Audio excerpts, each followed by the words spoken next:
Here's an interesting article I wanted to talk about. It's behind a paywall, so I didn't get to read the actual article, but I want to talk to you about these mortgage blacklists because we see them all the time. And if you're a home buyer or even if you're a home seller, this is something that you really need to know about. So when a bank goes into an HOA and they want to, vet it and check everything to make sure everything's okay before they take a mortgage out, yeah, that process does take a while.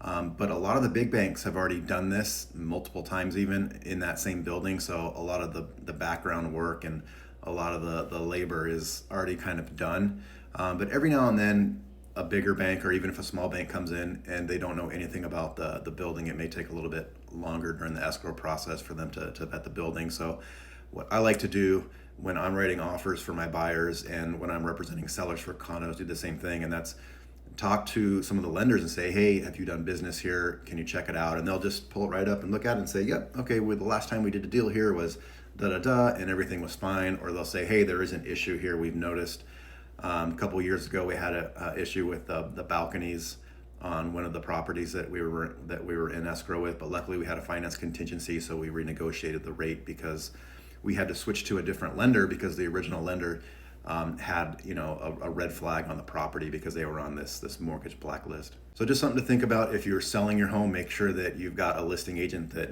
understands this and that's going to call a few of the big banks and make sure that you don't have any of these black marks. And then representing, if you're thinking about buying a condo in San Francisco, make sure that you are putting a finance contingency in just for this right here alone, because this is going to really jam you up with some banks. You may have the best rate in town with a big bank and then they're just like, hard no, we're out. So then you got to go to a broker, you got to pay a little bit more, your rate's going to be higher.